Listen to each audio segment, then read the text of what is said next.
Right, here with Jason Weides to preview the 2020 Concordia men's soccer season, which is fast approaching. And as we record this, you've had a chance to see your team in training for at least a few days. But I'm sure this has been a different type of experience for everybody involved, considering the circumstances. But what have the challenges been like, just trying to prepare and maximize this preseason with the format of it being different than what you're used to? Yeah, I think maybe the good news right away is that everybody's kind of dealing with that. We're not unique in that, but I think for us, one of which is I felt a little bit like a fish out of water, in that it's such a different preseason for us than we're used to.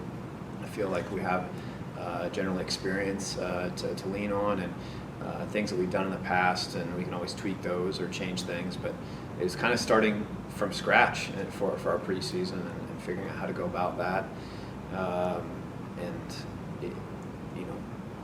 That was unique for us in so many ways, not just as a coaching staff, but as players.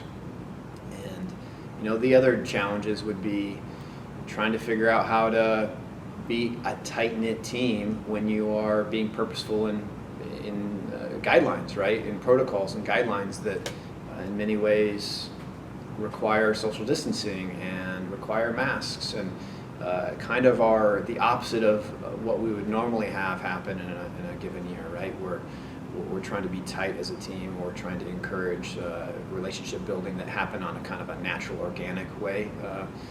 And we're having to manufacture that in different ways. So those are some of the unique challenges. I mean, we haven't really done a whole lot of fitness without a ball previously.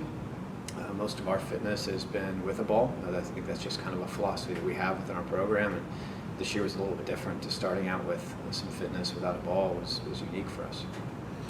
And you have a different dynamic within your team, in that you have more international players than a lot of our teams at Concordia. What has that challenge been like? Some of them may be trying to come back and forth a little bit in and out of the country, and I know you're still trying to get your whole team together. Yeah, to be fair, that's actually one of the significant challenges as well, that we don't have our full team together yet, and we won't for a while because of various things, from travel quarantine. So we've had guys that, due to they're out of country, they had to quarantine when they first got here, and some have just recently joined our team, and then some still haven't joined our team yet. So we even have some assistant coaches that are in that same situation, that they haven't been able to join us yet, besides virtual things. So that's been really challenging. We have a couple guys that their visas aren't through yet, so there's been some challenges with embassies, with internationals as well. So trying to figure out our team and bring this team together when one day we'll add a new guy because he just was able to get here or get through quarantine and due to travel stuff, and constantly adding guys over these first few days and first weeks is very unique. We've usually on day one we have our full team here and we hit the ground running, and we can make a lot of decisions based on that. And now we're kind of figuring things out on the fly in terms of our team, and every time we add a piece, it changes something. So that's been a significant challenge. How have you gauged just the level of excitement right now to be back, and the desire, I guess, to do the right things to make sure a season will be possible? Yeah, excitement to be back is there 100%. Our guys want this. They want to have a successful season. They want to get it in, and they're excited that they have that opportunity. And I think our guys are really pretty disciplined and pretty diligent in following protocols that obviously Concordia has in place, that are put in place by national and local health authorities, and they're really cognizant of it. And part of it is, I think they are naturally, but also we've tried to be intentional as a athletic department and as a coaching staff to ensure that we do that, so that we can give ourselves the best chance of a successful season and getting everything in.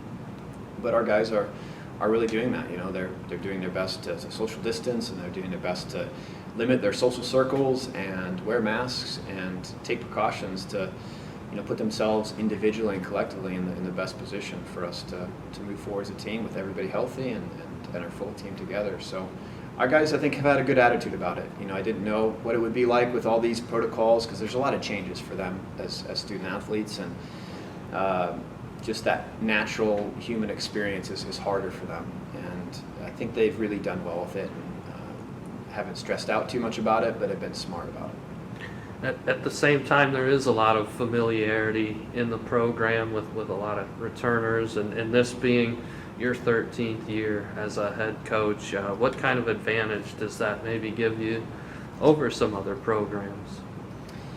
Yeah, having returners certainly helps. It's a good group returning, and though this returning group missed out on the spring and that time together, you know, there's some good experience amongst those returners, and already a good nucleus of team chemistry that the newcomers can adapt to quickly. So that helps a lot. And no doubt, experience as a coach pays off. I mean, I felt prepared as a coach my first and second and third year, but there's no doubt that I wish I could go back and coach those teams again because I feel so much better prepared now than back then. So you just learn things along the way, and certainly we're going to need to use that experience because it's going to be a challenging season for us in so many ways, but in particular I think there's going to be a really good battle in the GPAC this year. There's going to be some quality teams, not to mention obviously non-conference play as well. What are you most excited to see this preseason in terms of just what your guys can do on the field? Well, one of which we get a chance to see where we stack up right away. You know, playing Central Methodist, two-time defending national champs, in our first game will be a great test to see where we're at on day one of our first game. So I think I'm really excited for that. I think our players are really excited for that. But I'm really excited to see who else steps up. We've got a good group of newcomers that I think are going to be able to really impact our team, in addition to obviously the returners who have impacted previously and made good strides in their improvement. There's some good newcomers that are going to really challenge some of the returners for their spots, but also can help elevate our team. And I'm excited to see how they're going to make an impact individually and collectively. So it'll be really cool to see.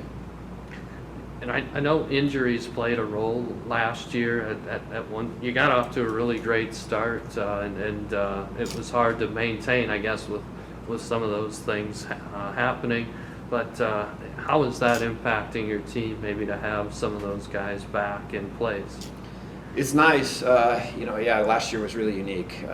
Doing this for 12 years, it's the most amount of injuries we've ever had, and not just by one or two guys, by a lot. So it played a challenge, but it's nice to get more of the guys back. I think, honestly, we kind of feel like we're in a similar situation now, given that we have, you know, maybe an injury early in the preseason, but then there's some guys who haven't been able to join due to travel and quarantine things when, you know, so we don't have our full team. So in a way, it actually feels pretty similar to last year, so I feel like that experience is helping us even in this first part. But it'll be nice if and when we get that full team back together to be able to select from all of our players is going to be a great advantage, because I think we have some good depth this year with our team. Is there an area you felt like you needed to tighten up from last year, and maybe you have seen some guys that are going to fill some of that spot and are doing good things right now? Yeah, I think probably two areas that we needed to improve last year, especially I think the back half of the season.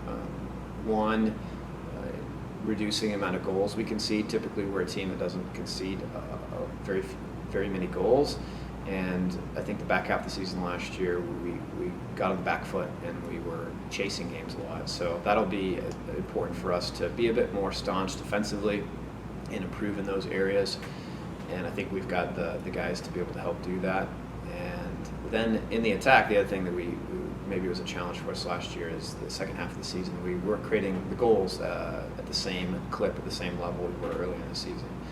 And we have a lot of new components I think are going to help us in the attack too. So I'm excited to see that blend. I think we also have a lot of versatile guys that have a lot of positional flexibility. So we'll be able to adapt our team and what we want to do for a particular game. We can move a lot of pieces around this year, which will be I guess, unique for us, and also I think it'll be an asset. Are there maybe some guys worth mentioning, some upperclassmen that you see really stepping up as leaders, maybe both on and off the field? Yeah, we've got several of those guys who are doing that, and in different ways, right? We really encourage our guys to lead naturally, right? Don't try to be somebody that you're not. Certainly challenge yourself as a leader to grow and continue to grow, but lead within yourself. Don't be someone you're not. And there's several guys who are doing that in a variety of ways, whether it's, leading the team post practice and stretching, or whether it's someone, encouraging words to say in a particular moment or advice. But we have one returning captain from last year, Joao Pedro Verissimo, and he's unfortunate for him, he didn't get to play in a lot of games last season due to injury. So he's healthy now, and he's been a great leader for us thus far. And there are some really quality returners leading as well. I think Decker Matimo has stepped up, Garrett Perry, Callum Goldsmith. There's some, that list is longer than those. But I'm actually impressed with some of our newcomers too, that there's some good leaders. We do have a few transfers, which makes it a little easier for them to be leaders right away. But a couple of our transfers have been great leaders. David Moreno as a transfer here, and I think he's been a great leader from day one. In terms of goal scoring, I think a theme a lot of years is balance, not necessarily one or two guys that are your prominent goal scorers. How do you see that playing out this season? I would expect it to be pretty similar. I guess I wouldn't be surprised if we have a guy that kind of blows up this year and has a great season and scores 15 plus goals. I think we've got some guys that are capable of that, but we've got several guys who are capable of scoring goals, and I wouldn't be surprised if it does get spread around, and we're a team that I think for that reason is kind of difficult to defend, because you can't just game plan for this one guy or these two guys, take them out of the play and really stymie our attack. I think one game you'll see this guy pop up and score, another game you'll see this guy pop up and score, and I think we're in the end we're going to have an unselfish team that they don't really care who scores. They're going to just make sure that we score. And last thing, and I know the conference finish last season wasn't where this program had been in the recent years before that. You talked about some of the improvements you'd like to see, but what does have to happen, I guess, for Concordia to be back at the top of that mix in a conference that seems like it's only gotten better lately? It has. The GPAC, I think, has been getting better every year, and the depth of the quality teams is improving, and then those quality teams are competing, I think, better at the national stage as well and more consistently. And I think that the GPAC's garnering a little bit more respect nationally over the last few years, even though I think nationally people know what the GPAC is. So it's becoming more and more competitive. I think it's one of those where you really have to show up every single day in the GPAC if you're going to get results. And the GPAC games mean even more this year because we have a couple less conference games than we might normally. All the GPAC teams have a few less conference games, so we're talking about 3 non-conference games to prepare us for the season, as opposed to 6 non-conference games, something like that. So that'll be unique, and there'll be a lot of importance put on those. I expect it to be a really challenging conference season with a lot of quality teams.